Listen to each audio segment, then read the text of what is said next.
introduction to Am I Dreaming? The New Science of Consciousness and How Altered States Reboot the Brain, James Kingsland sets the stage for an exploration of the nature of consciousness and the transformative potential of altered states. He begins by addressing the fundamental mystery of consciousness, how the brain generates subjective experience. Kingsland acknowledges that despite advancements in neuroscience, consciousness remains one of the greatest enigmas of modern science, with many of its core questions still unanswered. He presents altered states of consciousness, such as those induced by meditation, lucid dreaming, psychedelics, and certain mental health disorders, as a critical area of investigation in the effort to understand how the brain constructs reality. The author highlights how, throughout history, human beings have sought to explore and transcend ordinary states of awareness, from ancient spiritual practices to modern psychological experiments. Kingsland notes that altered states provide a unique window into the workings of the mind, offering insights into how consciousness can be stretched, manipulated, or even disrupted. These states, he suggests, are not merely unusual experiences, but can offer valuable clues into how the brain operates at its deepest level. Kingsland then introduces the book's central thesis, that altered states of consciousness, whether spontaneous or induced, can reboot the brain, leading to profound shifts in perception, cognition, and even self-awareness. Drawing on the latest scientific research, he promises to show how these states can help us understand not only the mechanics of the brain, but also the nature of human experience itself. He sets the reader on a journey that will delve into the intersection of neuroscience, psychology, and altered states, inviting an inquiry into how such experiences shape and reshape our perception of the world and ourselves. The introduction sets up the dual narrative of exploring both the personal and scientific dimensions of altered states. Kingsland teases the reader with the promise of uncovering the latest research and first-hand accounts of how these states of consciousness have affected individuals' brains, behavior, and perspectives on life. He also hints at the potential for these experiences to offer transformative insights into consciousness, well-being, and the very nature of reality. In Chapter 1 of Am I Dreaming? The New Science of Consciousness and How Altered States Reboot the Brain, titled Magical Thinking, James Kingsland delves into the concept of altered states of consciousness by exploring the phenomenon of magical thinking. He begins by examining how magical thinking, believing that one's thoughts, words, or actions can influence the world in ways beyond rational cause and effect, is a fundamental part of human psychology and culture. From childhood imagination to cultural rituals, magical thinking is something that appears universally across different societies and eras. Kingsland introduces the idea that magical thinking often arises when we encounter situations that we cannot easily explain through logic or reason. In these instances, the mind may seek a form of understanding or control over circumstances by believing in supernatural or irrational causality.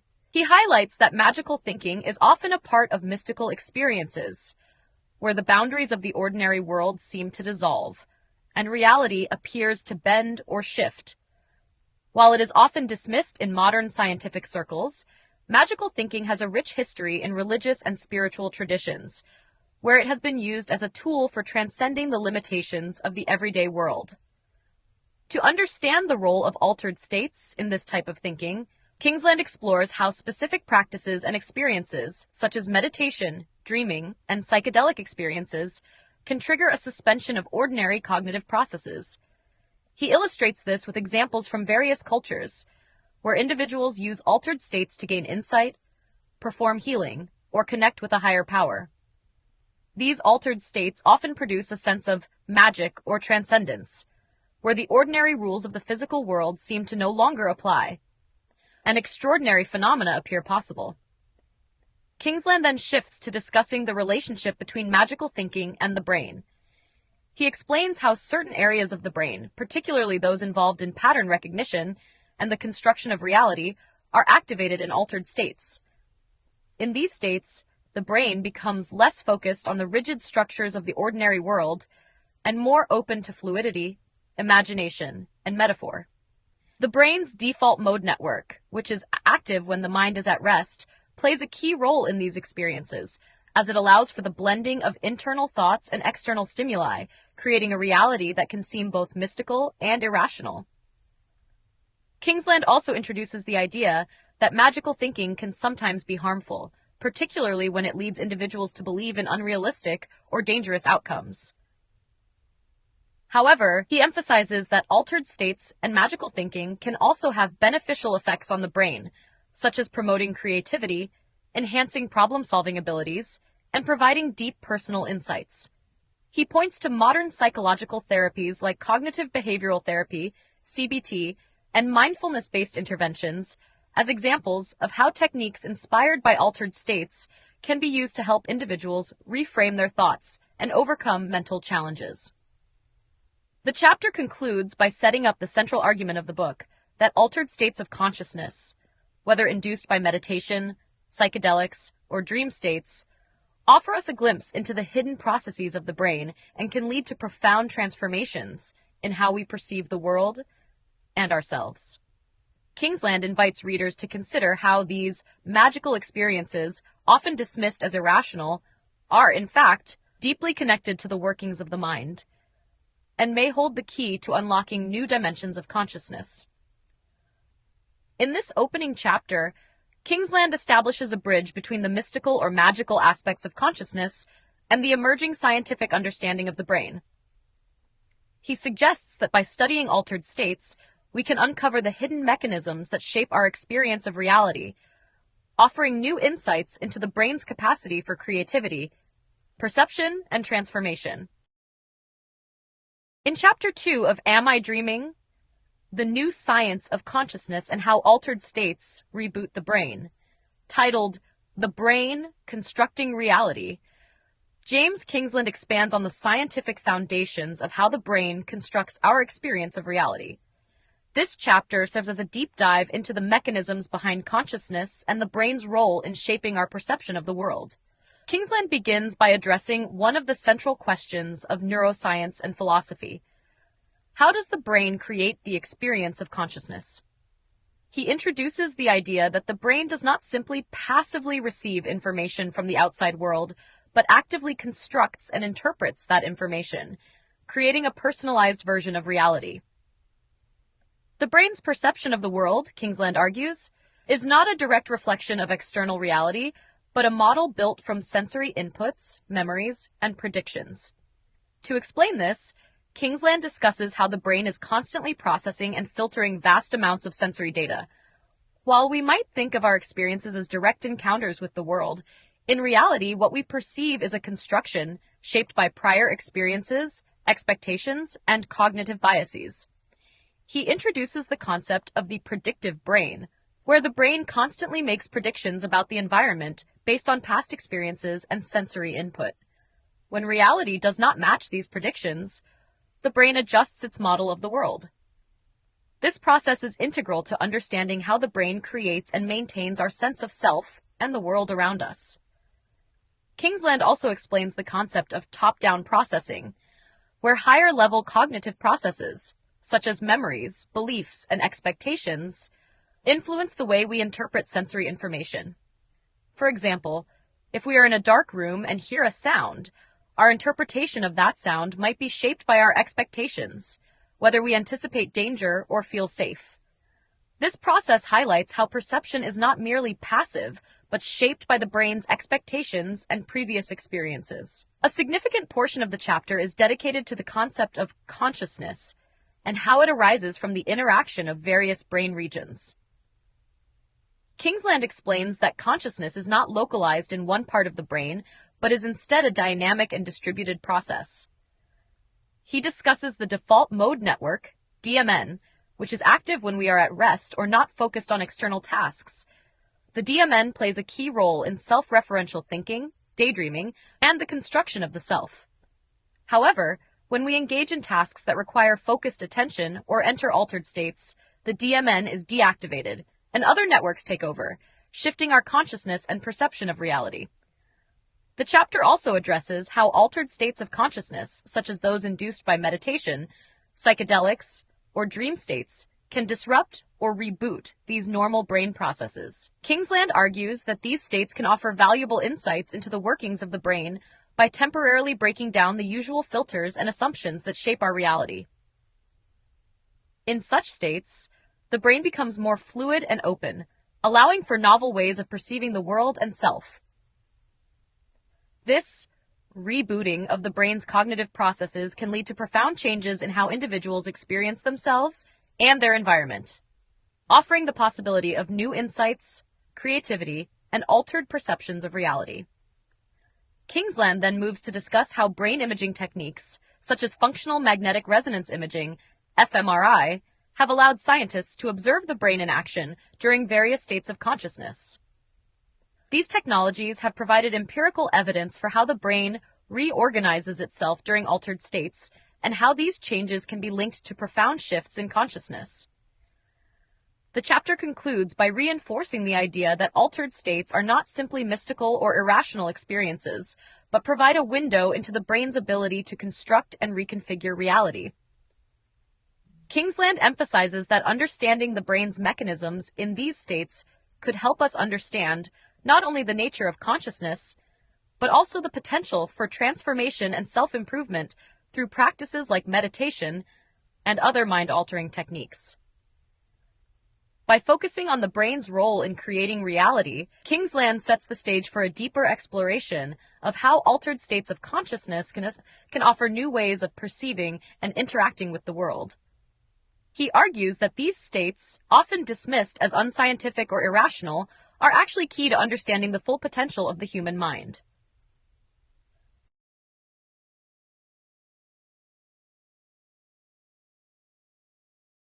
In Chapter 3 of Am I Dreaming? The New Science of Consciousness and How Altered States Reboot the Brain, titled Seeing with the Mind's Eye, James Kingsland explores the nature of visual perception, mental imagery, and how the brain's capacity to simulate reality internally is deeply linked to altered states of consciousness. Kingsland begins with a deceptively simple observation. Much of what we see is not derived from the external world at all, but generated internally by the brain. He reiterates the predictive processing model introduced earlier, that the brain is not a passive receiver of visual information, but an active generator of perception. Through countless examples, Kingsland illustrates how our experience of the world is more of a hallucination constrained by sensory input than a direct readout of the environment.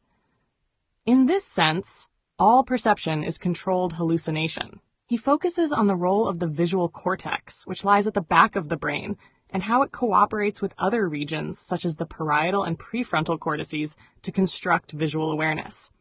Fascinatingly, the same networks that become active when we view the world around us are also engaged when we imagine things in our mind's eye. This leads Kingsland to explore the phenomena of mental imagery, dreaming, and hallucination, all of which engage the same brain regions responsible for vision. A key theme in this chapter is the idea that the brain evolved to simulate reality in order to act within it effectively.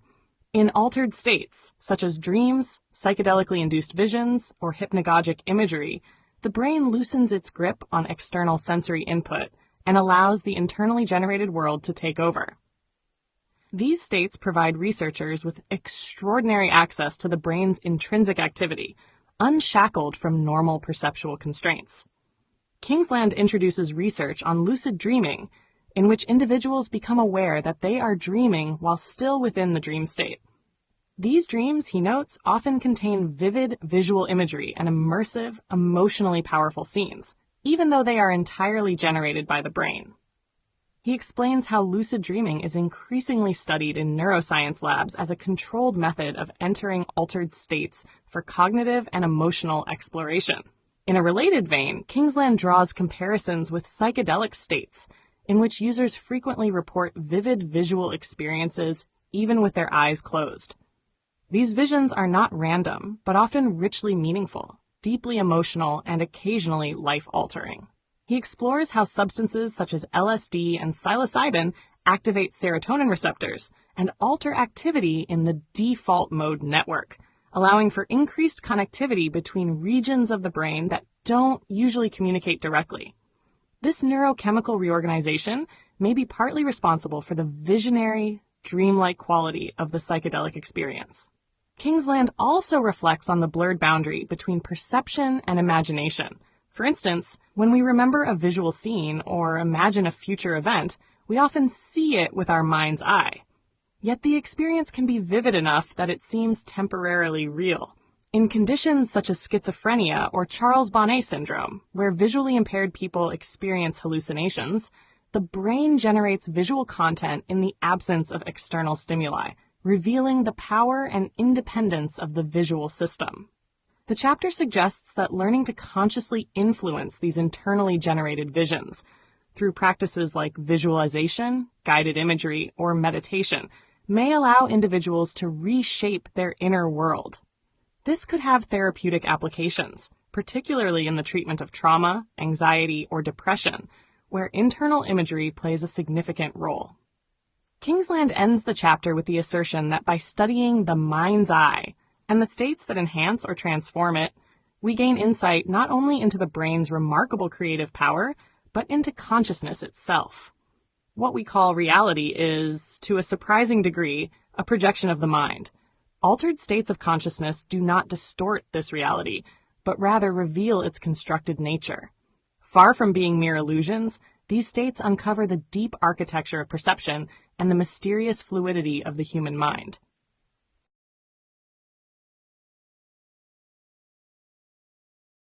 In Chapter 4 of Am I Dreaming? The New Science of Consciousness and How Altered States Reboot the Brain, titled Out of the Body, James Kingsland explores one of the most striking and mysterious altered states of consciousness, the out-of-body experience, OBE. These episodes, in which individuals feel themselves to have separated from their physical body, often hovering above it or traveling to distant locations, have been reported across cultures and centuries, typically in contexts of trauma, near-death experiences, deep meditation, or certain drug states. Kingsland opens the chapter with vivid personal accounts of OBEs, some from people who were near death in hospitals, others from those experimenting with sensory deprivation or psychedelic substances. What these stories share is a profound sense of disembodiment and a shift in perspective, where the person no longer feels anchored in their physical body, but perceives the world from a new vantage point. Many describe the experience as hyper-real, imbued with clarity, calm, and sometimes a spiritual or mystical quality. Rather than dismiss these accounts as hallucinations or supernatural occurrences, Kingsland takes a neuroscientific approach. He explains how OBEs likely arise from disruptions in the temporoparietal junction, TPJ, a region of the brain involved in integrating sensory signals from the body to maintain a coherent sense of self-location and bodily ownership. When this system is disturbed by trauma, neurological lesions, or artificially via electrical stimulation, the brain's internal model of where the body is located can break down. The result? The sense of self detaches from the physical body and adopts a new spatial position. To illustrate this, Kingsland references neurological studies, including those by Olaf Blanke and colleagues in Switzerland, who have been able to induce out-of-body sensations in controlled settings by stimulating the TPJ. These experiments show that what we take to be a unified, grounded experience of inhabiting a body is in fact the result of finely balanced neural processes. Alter these processes, and the self can float away, quite literally, from the body. Kingsland then delves into related phenomena, such as autoscopy, seeing one's own body from an external perspective, and heutoscopy, where a person not only sees their double, but may have difficulty deciding which body is the real one. These experiences, often associated with epilepsy or migraines, further reveal the brain's delicate construction of the bodily self. Importantly, Kingsland does not argue that OBEs are mere illusions. Instead, he proposes that they reflect the flexibility of consciousness itself and the brain's capacity to model experience in dramatically different ways under altered conditions. From a scientific perspective, they open a window onto how the brain creates the sense of a first-person perspective, something so basic that we rarely notice it until it dissolves. The chapter also touches on the cultural and religious interpretations of OBEs, Many traditions interpret them as evidence of a soul or subtle body capable of leaving the physical form. Kingsland does not endorse these metaphysical views, but shows how science can now explain many of the features of OBEs without resorting to supernatural claims. Nevertheless, he acknowledges the power these experiences have to transform people's sense of self, mortality, and purpose. For some, an OBE can be a life-changing encounter, leading to lasting spiritual insight, reduced fear of death, or a profound revaluation of what consciousness is. He ends the chapter by suggesting that OBEs highlight a crucial theme running through the book, that our sense of self and body is not fixed or inevitable, but constructive, and therefore malleable. Altered states, whether triggered by injury, meditation, or psychedelics, have the power to reveal that the I we identify with is not a stable entity, but a shifting pattern of neural signals and internal models. When these models break down or reorganize, consciousness can enter radically new terrain. In essence, Chapter 4 presents the out-of-body experience not as a fringe curiosity, but as a key to understanding how consciousness operates when freed from the normal constraints of bodily awareness. It offers a compelling blend of neuroscience, first-person testimony, and philosophical reflection, suggesting that what we experience as the self is far more fragile, mysterious, and expansive than we usually imagine. In Chapter 5 of Am I Dreaming? The New Science of Consciousness and How Altered States Reboot the Brain, titled The Shattered Self, James Kingsland turns to the nature of the self, what it is, how it forms, and how it can break apart under certain altered states of consciousness. This chapter deepens the inquiry into how the brain constructs not only reality, but also the ongoing experience of being a self, and what happens when that construction unravels. Kingsland begins by introducing the concept of ego dissolution, a hallmark of certain altered states, particularly those induced by psychedelics, deep meditation, or intense spiritual practice. In this state, the usual sense of being a separate, bounded self dissolves, often giving way to feelings of unity with the world, with other people, or with the universe at large. While this experience can be euphoric and expansive, it can also be disorienting or frightening if the loss of self feels like annihilation rather than liberation. To frame this scientifically, Kingsland explores the default mode network, DMN, in more detail. As discussed in earlier chapters, this network is a set of interconnected brain regions that is especially active during self-referential thinking, when we are reflecting on ourselves, recalling memories, daydreaming, or imagining the future. The DMN, in essence, supports the narrative of the self, the constant stream of me, mine, and I am. In ordinary waking life, the DMN helps knit together a sense of continuity and identity.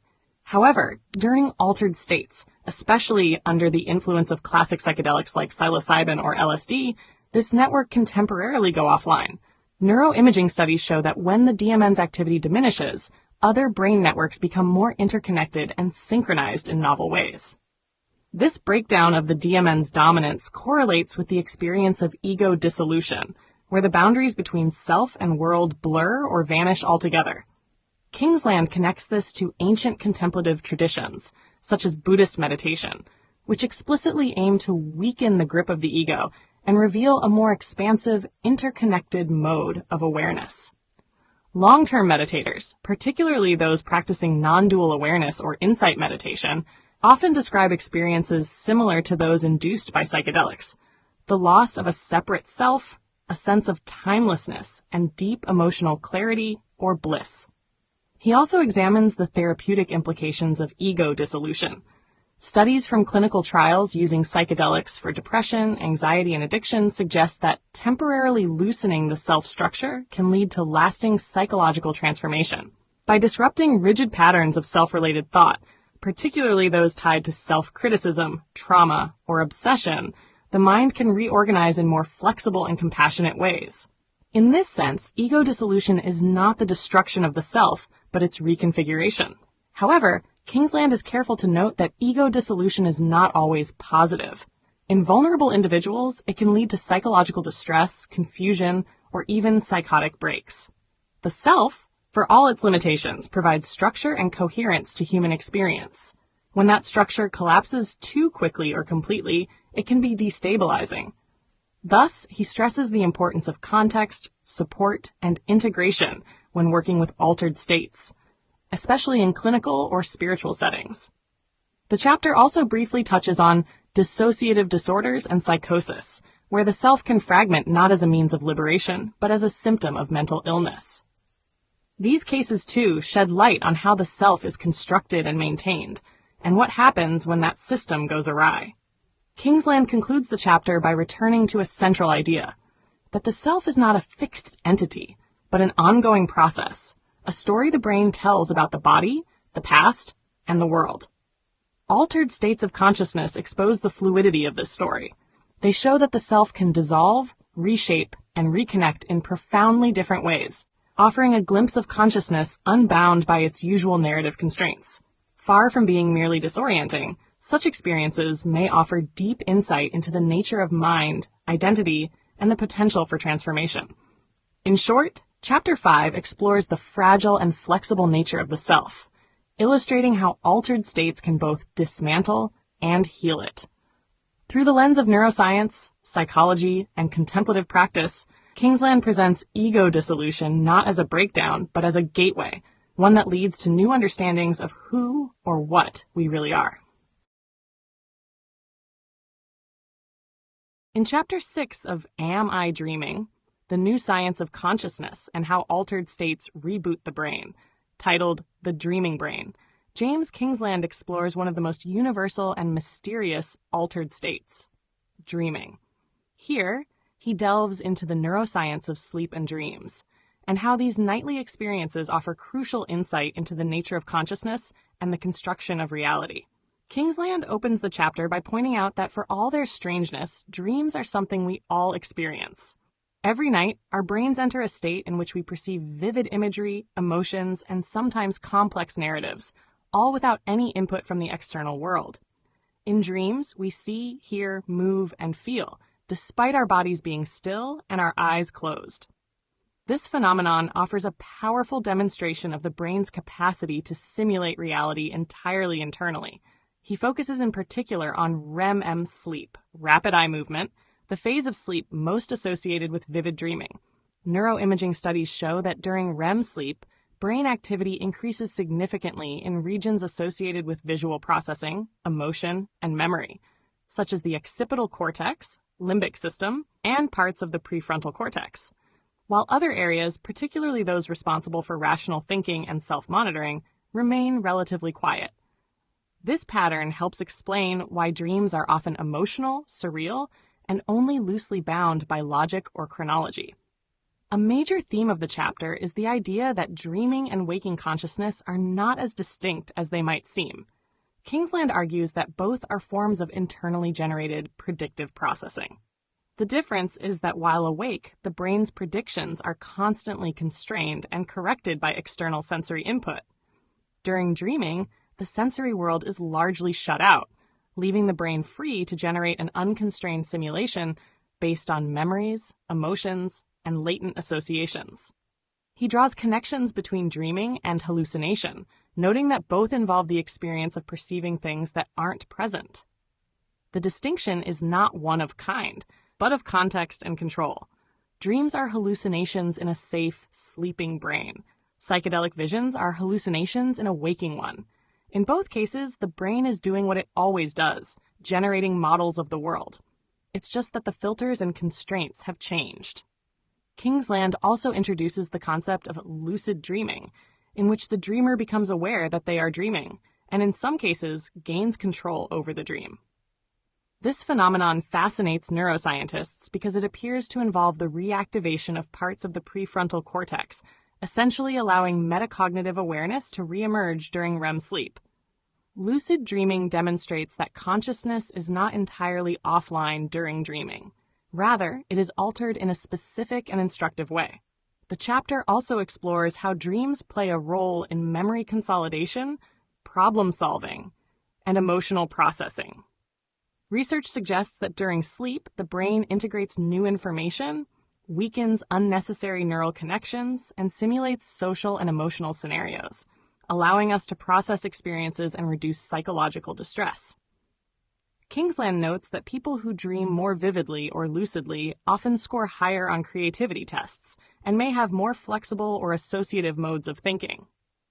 Importantly, Kingsland relates dreaming to the broader theme of ego and self-construction.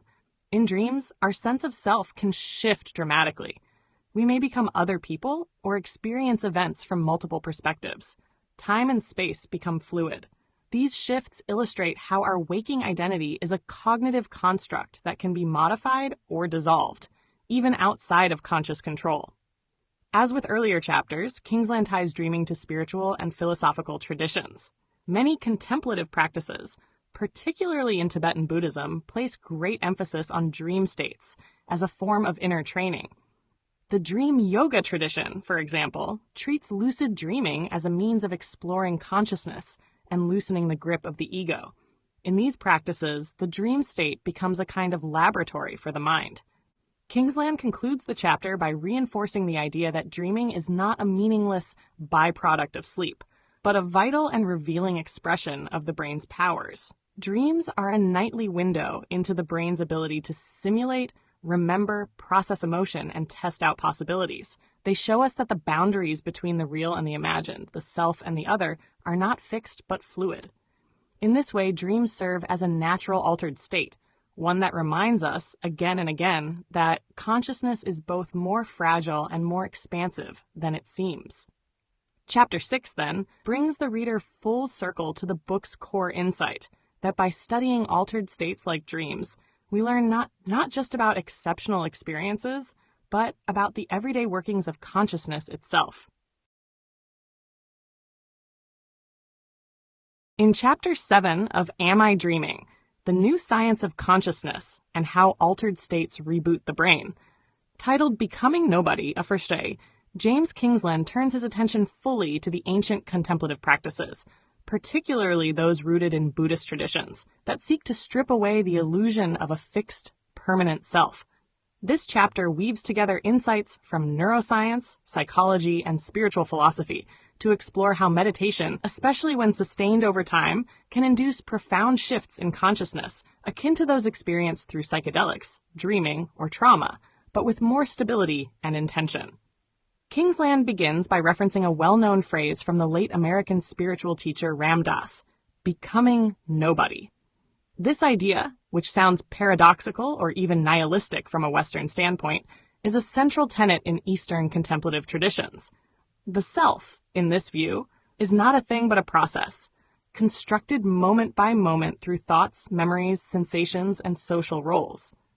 Meditation aims to slow down and observe that construction, eventually allowing it to unravel.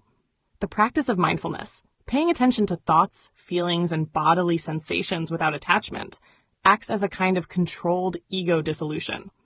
As the practitioner observes the mind more closely, they begin to see how the I is formed from shifting phenomena rather than being a fixed core. Kingsland draws on neuroscience to explain how long-term meditation affects the brain, reducing activity in the default mode network, DMN, the same system implicated in self-referential thinking and targeted by psychedelics. He cites imaging studies of experienced meditators, such as Buddhist monks and Western practitioners with tens of thousands of hours of training, which show markedly different patterns of brain activity compared to novices or non-meditators. In particular, these individuals demonstrate reduced DMN activity and enhanced connectivity between attention and sensory networks. This suggests that their brains are less absorbed in self-related narrative and more present to raw, immediate experience. Kingsland compares these findings to the effects of psilocybin and other classic psychedelics. In both cases, the suppression of the DMN leads to a collapse, or at least a softening, of the narrative self. Yet meditation differs from psychedelics in one crucial respect. It unfolds gradually and with increasing volition.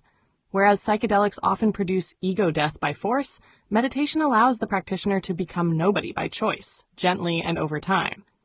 This transformation, Kingsland explains, does not lead to a blank or passive state. On the contrary, it often results in a deeper engagement with the world, one marked by compassion, clarity, and flexibility. The diminished grip of ego allows space for more expansive states of consciousness, such as non-dual awareness, where the distinction between self and other dissolves, equanimity, and even enduring psychological resilience. He brings in case studies of individuals who have experienced radical shifts in self-perception through meditation. Some describe losing the sense of being a doer behind actions, instead feeling that experience simply unfolds. Others recount moments of pure awareness without identity or boundary, a state of presence that many traditions describe as liberation or awakening. Kingsland is careful to stress, however, that this path is not without challenges. The process of dismantling the ego can stir up deep-seated psychological material, unprocessed trauma, grief, fear. For this reason, he emphasizes the importance of ethical grounding, community support, and guidance from experienced teachers. He also notes the increasing interest in contemplative psychotherapy, which blends meditative insight with modern psychological tools.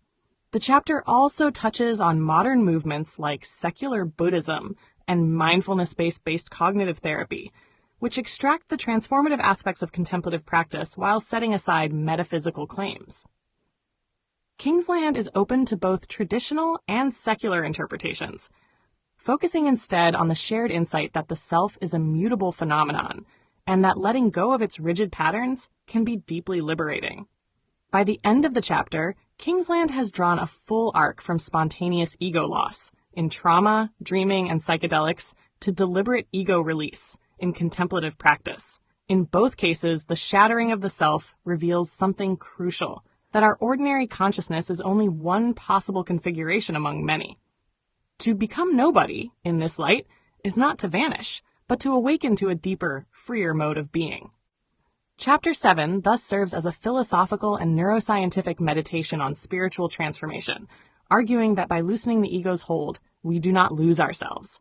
We remember what consciousness is like before it was shaped by habit, identity, and fear. The path to becoming nobody may be the most radical and healing altered state of all. In Chapter 8 of Am I Dreaming? The New Science of Consciousness and How Altered States Reboot the Brain, titled The Cosmic Perspective, James Kingsland explores what is arguably the most expansive altered state of consciousness, the experience of unity or oneness with the universe. These moments, often described in terms of awe, transcendence, or mystical union, can occur spontaneously or be induced through meditation, psychedelics, sensory deprivation, or even intense aesthetic or natural experiences. They are characterized by a dissolution of the boundary between self and world, and the overwhelming sense of being part of something infinitely greater. Kingsland opens the chapter with reports of astronauts who, upon seeing the Earth from space, experienced a profound shift in perspective now known as the overview effect. From orbit, national boundaries vanish, human conflicts appear trivial, and a deep sense of interconnectedness with the planet and its fragility emerges. These experiences are not simply philosophical. They're described as viscerally transformative, spiritual, and enduring.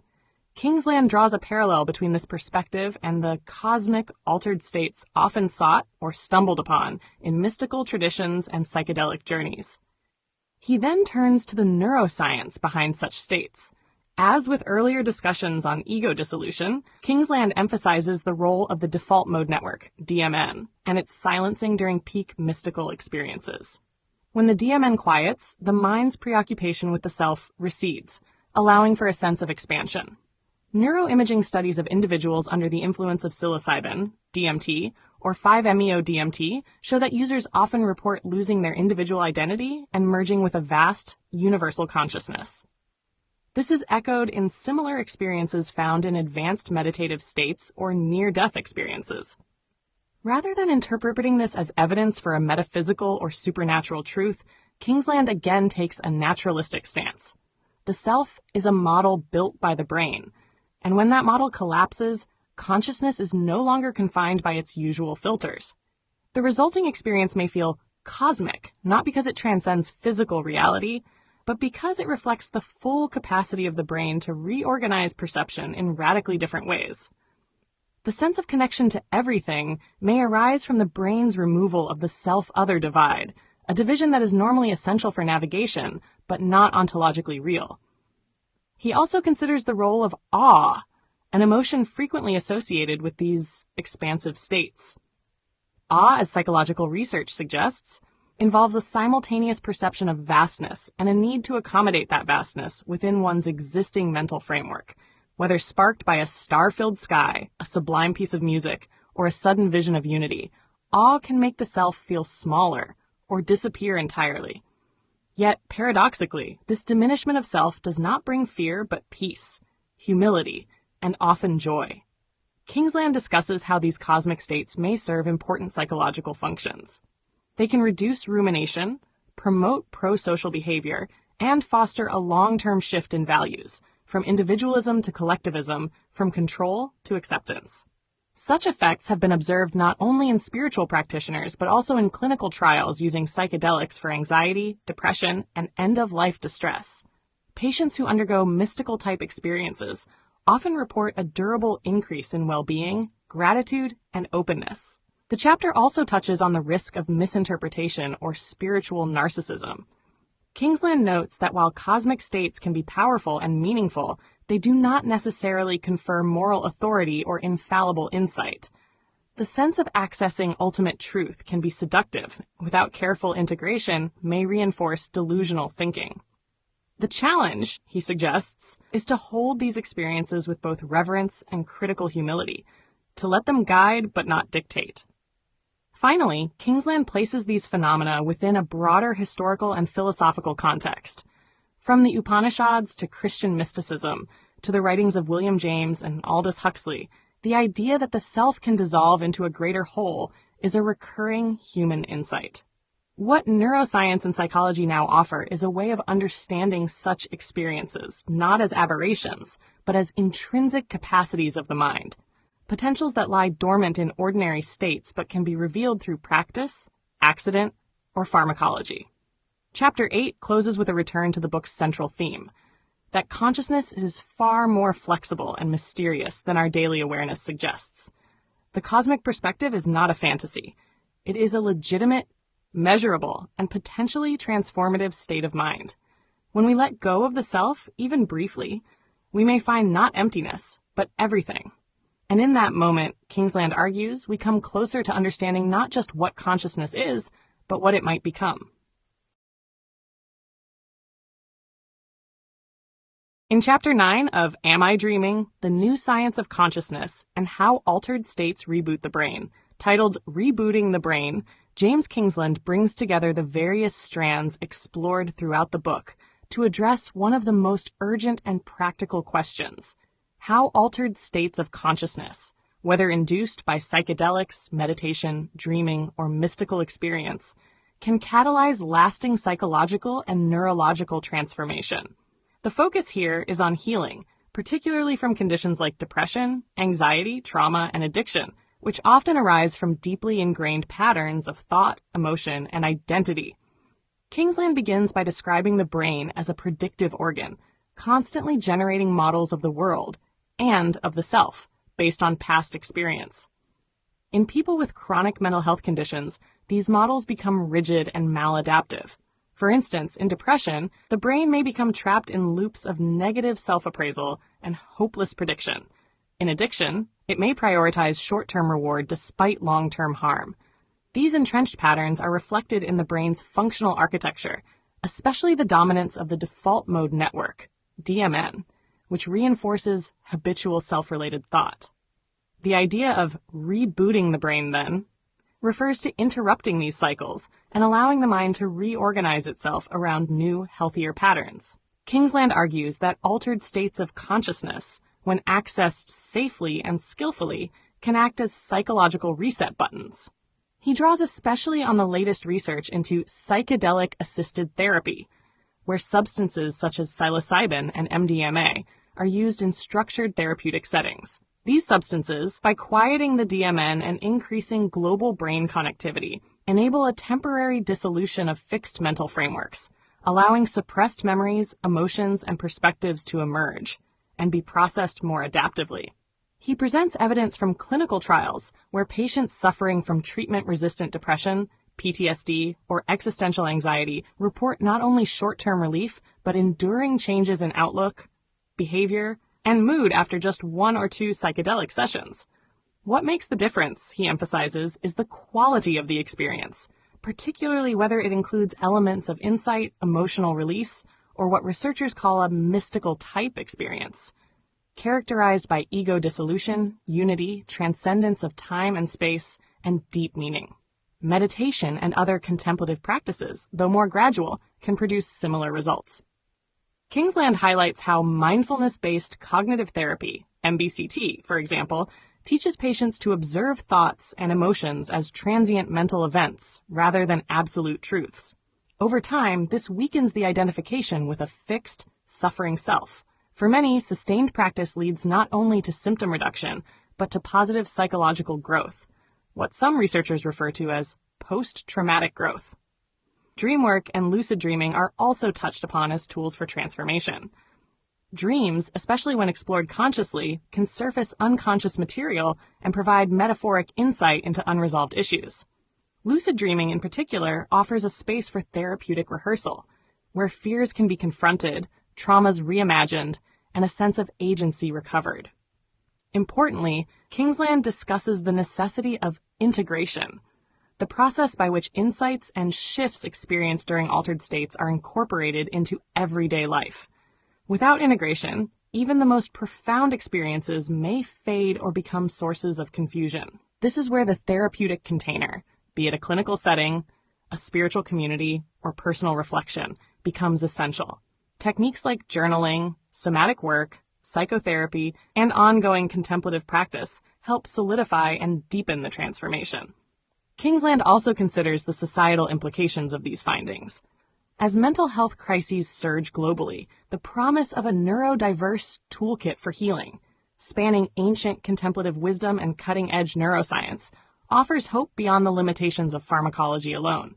Yet he cautions against seeing altered states as panaceas. Setting, support, and ethics matter profoundly. Moreover, these tools are not substitutes for addressing the social and structural roots of suffering, such as inequality, trauma, and disconnection.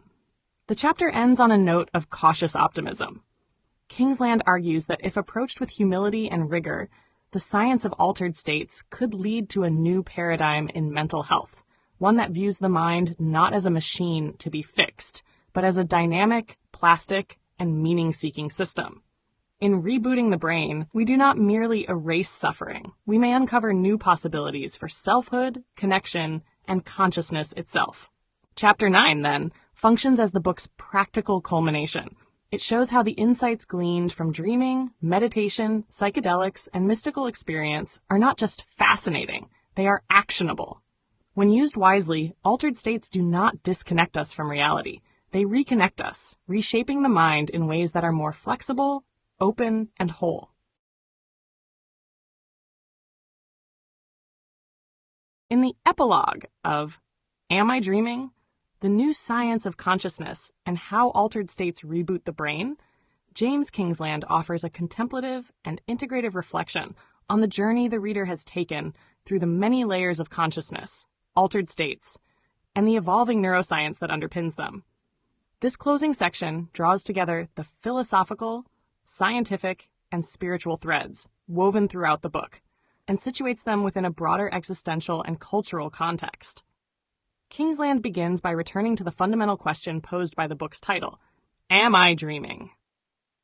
This question, once primarily philosophical or metaphysical, now carries empirical weight. As the book has argued, our waking experience is, in many ways, not so different from a dream. Both are constructions of the brain, interpretative, filtered, and shaped by internal models rather than direct access to objective reality. The real world, as we typically experience it, is mediated by perception, memory, and prediction.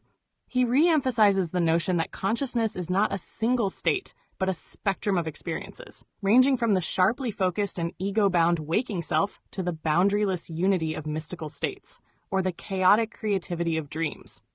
Rather than seeing these states as abnormal or marginal, Kingsland argues they are central to understanding the human condition. They reveal the mind's hidden architecture, its capacities for healing, insight, connection, and transformation.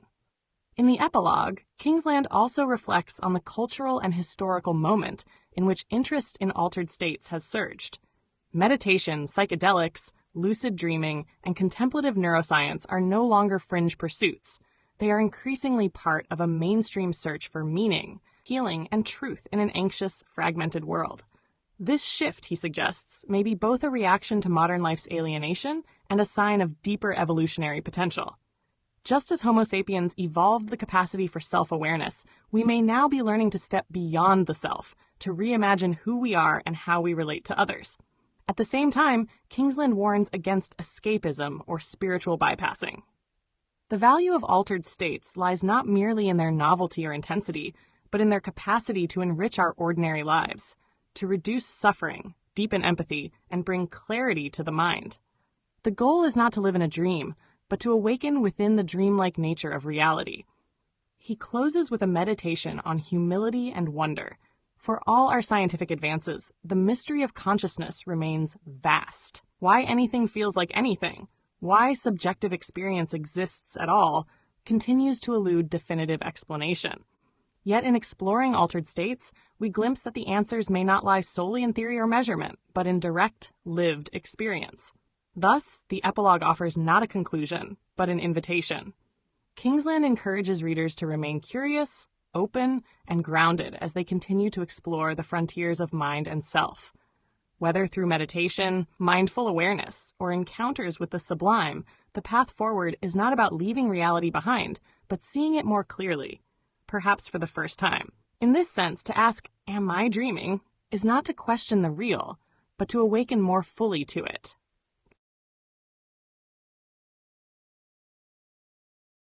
In the final thoughts of Am I Dreaming?, James Kingsland leaves the reader with a sense of quiet wonder and cautious optimism. He does not offer grand conclusions or a definitive answer to the mystery of consciousness. Instead, he encourages a posture of curiosity, humility, and experiential inquiry. If there is a core message, it is this: altered states of consciousness, whether reached through dreams, meditation, psychedelics, or contemplative practices, are not fringe experiences, but essential aspects of the human mind. They are windows into the plasticity of the self and the brain's power to transform itself. Kingsland reiterates that while science has made great strides in mapping the neural correlates of consciousness and altered states, it remains far from understanding why consciousness exists at all. And yet, rather than being discouraged by this uncertainty, he suggests embracing it. Consciousness may ultimately be more fruitfully approached not only through analysis and measurement, but through lived experience, through being, rather than merely observing. He emphasizes the therapeutic and philosophical potential of altered states, their ability to soften rigid identities, to heal trauma, to awaken awe and empathy, and to provide a more expansive view of reality and the self. Whether induced through ancient spiritual disciplines or modern neurotechnologies, these experiences point toward the same insight, that the self is not fixed, and that freedom lies in loosening our grip on it. Kingsland's final reflections carry a gentle challenge. Rather than escaping into altered states, he suggests we return from them transformed, wiser, more compassionate, and more alive to the present moment. The question, "Am I dreaming?" thus is no longer just a philosophical puzzle, but a practice of awareness. A reminder that reality is more fluid, mysterious, and interconnected than it seems. The journey of this book, he concludes, is not toward some ultimate answer, but toward a deeper, more embodied way of living with the questions.